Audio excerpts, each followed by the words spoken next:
Doctor इरशाद अली खान से आचार्य राजनीति विज्ञान विभाग राजकीय बांगड़ महाविद्यालय डीडवाना में कार्यरत हूँ। आज हम कौटिल्य और मैकियावेली के संदर्भ में अध्ययन करेंगे।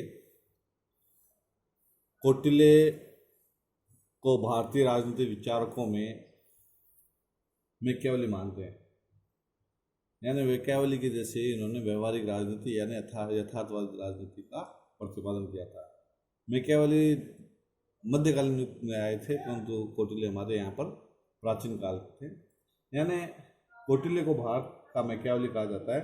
मैकियावेली अपनी व्यवहारिक राजनीति के लिए प्रसिद्ध है। उनकी महान ग्रंथ द प्रिंस कौटिल्य के अर्थशास्त्र की भांति शासक और जनता के मार्गदर्शन का कार्य करता है। ये दोनों शासनकाल तथा कूटनीति के मान्य पंडित थे। दोनों ने अपनी विवेचना में उन्होंने लौकिक शैली का अपनाया। दोनों के बीच अनेक राजनीतिक विचारों में समानता देखी जा सकती है।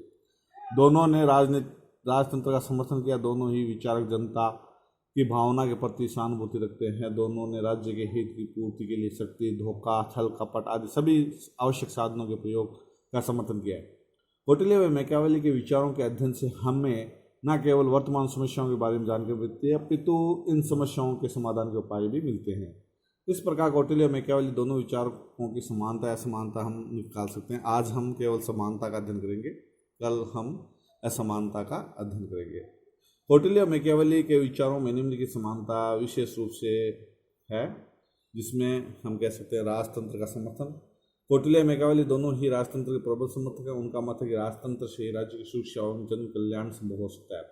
राजा संप्रभु है, यानी दोनों ही विचारक कौटिल्य और मैकियावेली संप्रभुता का अधिवास राजा में करवाने का बल देते हैं। इस तरह वे असीमित, सर्वोच्च और अखंडित संप्रभु का समर्थन करते हैं। राज्य की एकता पर बल देते हैं। राज्य की एक अस्तित्व के बनाए रखने के लिए एकता का होना जरूरी है। इसके अभाव में राज्य बालू से बने रेत के घोंदे के समान नष्ट हो जाएगा। अतः मैकियावेली और कौटिल्य ने इस आवश्यकता को ध्यान में रखते हुए न केवल राज्य की एकता पर बल दिया, अपितु इस दिशा में सुदृढ़ कदम उठाने की बात कही है।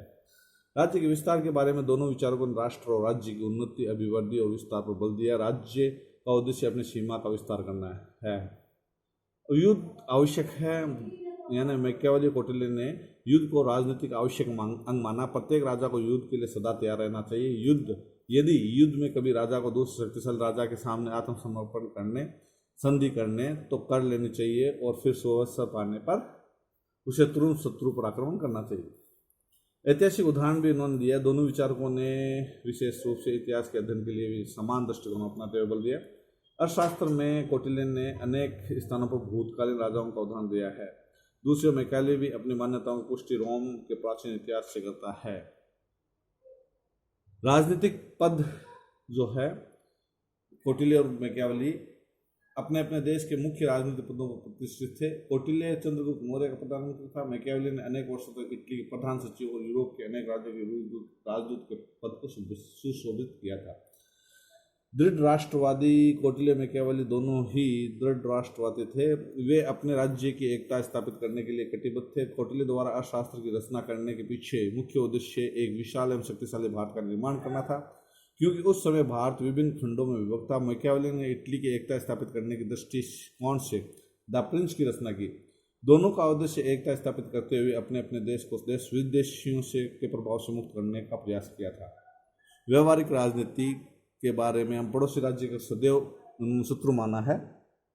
दोनों विचारकों का कहना है कि पड़ोसी राज्य एक दूसरे के शत्रु होते हैं। उनमें परस्पर शत्रुता की भावना होती है। एक दूसरे राज्य के विकास एवं उन्नति की कभी भी सहन नहीं कर सकता। उनकी नीतियां भी एक दूसरे के विरोध पर आधारित होती है। व्यवहारिक राजनीति के बारे में यानी यथार्थवादी राजनीति के बारे में दोनों विचारकों ने प्रमुख रूप से शासन कला का निरूपण किया है। व्यवहारिक राजनीति यथार्थवादी राजनीति पर जोर दिया, राजदर्शन के काल्पनिक सिद्धांतों पर नहीं। दोनों ने राज्य की एकता विस्तार के दृष्टिकोण से सोचा और लिखा भी है। अर्थशास्त्र और द प्रिंस शासकों और राजनीति के लिए समान रूप से पथ प्रदर्शक माना जाता है। मानव स्वभाव के बारे में कौटिल्य और मैकियावेली की धारणा यह है कि मनुष्य में विवेक की अपेक्षा मनोवेग अधिक होता है, जिसके कारण वह गलत कार्य करने से भी नहीं हिचकता। अतः मानव के स्वभाव पर नियंत्रण स्थापित करने के लिए उचित दंड की व्यवस्था होनी जरूरी है। शांति और सुरक्षा शक्ति द्वारा स्थापित करना। कौटिल्य मैकियावेली का मत था कि राज्य की स्थापना शांति और सुरक्षा के लिए की गई है। राज्य का दायित्व बनता है कि वह इस दिशा में सार्थक कदम उठाए। इनमें से केवल शक्ति ही जो शांति स्थापित कर सकती है, दूसरे राज्य की सहायता नहीं करना। कौटिल्य मैकियावेली का मत था कि एक राज्य को दूसरे राज्य की उन्नति में सहायता नहीं करनी चाहिए और पड़ोसी राज्य की उन्नति को संदेह की दृष्टि से देखना चाहिए। जो बजट और आय व्यय और खर्च से संबंधित है, कौटिल्य अर्थशास्त्र और द प्रिंस में मैकियावेली ने शासकों की वित्त के खर्च के प्रश्न का सार्थकतापूर्वक रखने का कहा है। वे जनता पर कम कर लगाने के पक्ष में थे। विदेशी राज्यों पर आधिपत्य के बारे में कौटिल्य मैकियावेली के अनुसार किसी विदेशी राज्य पर आधिपत्य स्थापित करने के बाद राजा को वहां के लोगों के प्रभाव, रीति रिवाजों, परंपराओं और धार्मिक व्यवहार का आदर करना चाहिए। ऐसा करने से वहां की जनता राजा का सम्मान करेगी, प्रशासन को स्थायित्व प्रदान मिलेगा। गुप्तचर व्यवस्था, दूत व्यवस्था के बारे में भी दोनों विचारकों ने सुदृढ़ गुप्तचर व्यवस्था पर बल दिया है।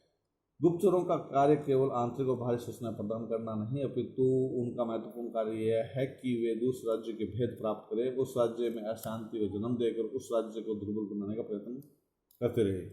धर्म एवं राजनीति को दोनों को अलग अलग किया इन्होंने, और धर्म का उपयोग राज्य के उद्देश्य के लिए करना चाहते थे। इस अर्थ में राजा दोनों ने धर्म को राजनीतिक उद्देश्य की पूर्ति के लिए साधन मात्र माना है। आज इतना ही समानता का, कल हम पढ़ेंगे असमानता का अध्ययन।